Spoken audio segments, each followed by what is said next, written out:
यांचं वाचन कसं करायचं आहे ते पाहणार आहोत.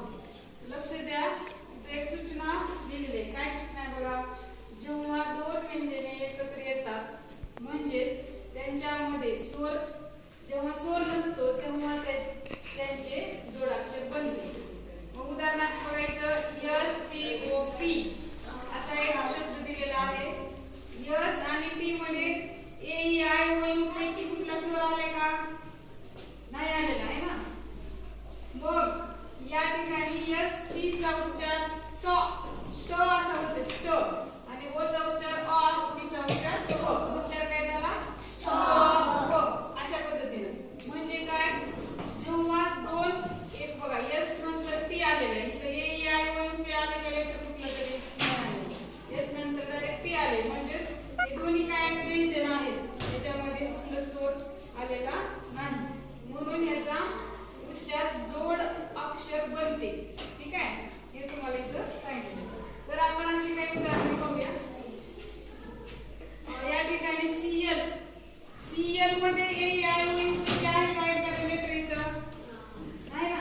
मग सीएल चा सी आणि एल काय ते व्यंजन आहे, बरोबर आहे. तर सीएल चा जो उच्चार होतो तो क्ल, असं जोड शब्द तयार झाले क्ल. म्हणून इथं आपण शब्द घेतले C L A P. CL चा आवाज क्ल, ए चा ऍ, पी चा प.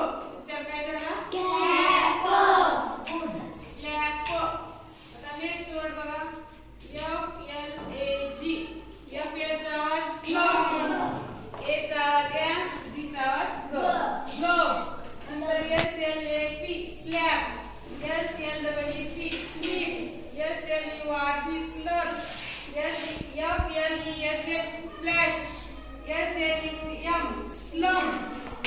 एस एल चा उच्चार स्लम आणि यू चा यांचा म स्लम. सगळं लक्षात. म्हणजे असे दोन जोड शब्द, दोन जेव्हा व्यंजने एकत्र येतात तेव्हा त्याचा जोड शब्द बनतो म्हणजे उच्चार. तर डी आर चा ड्र, तर इथं बघा शब्द आहे D R O P. D R चा ड्र, ओ चा अ, पी चा प, ड्रॉप. उच्चार काय झाला? ड्रॉप. नेक्स्ट बघा D R double O M ड्रूम, D R U M drum. इथं डी आर चा आवाज ड्र, यू चा अ, एम चा म, ड्रम. आलं लक्षात? नेक्स्ट बघा G R I P. G R चा ग्र, ई चा आय चा ई, ग्रीप, ई चा प, ग्रीप. आलं लक्षात? अशा पद्धतीनं या दोन जेव्हा व्यंजने एकत्र येतात तेव्हा त्यांचं जोडाक्षर कसे बनते, त्यांचे आवाज आपण उच्चार कसे होतात ते पाहत आहोत. पुढे एस टी बघा, एस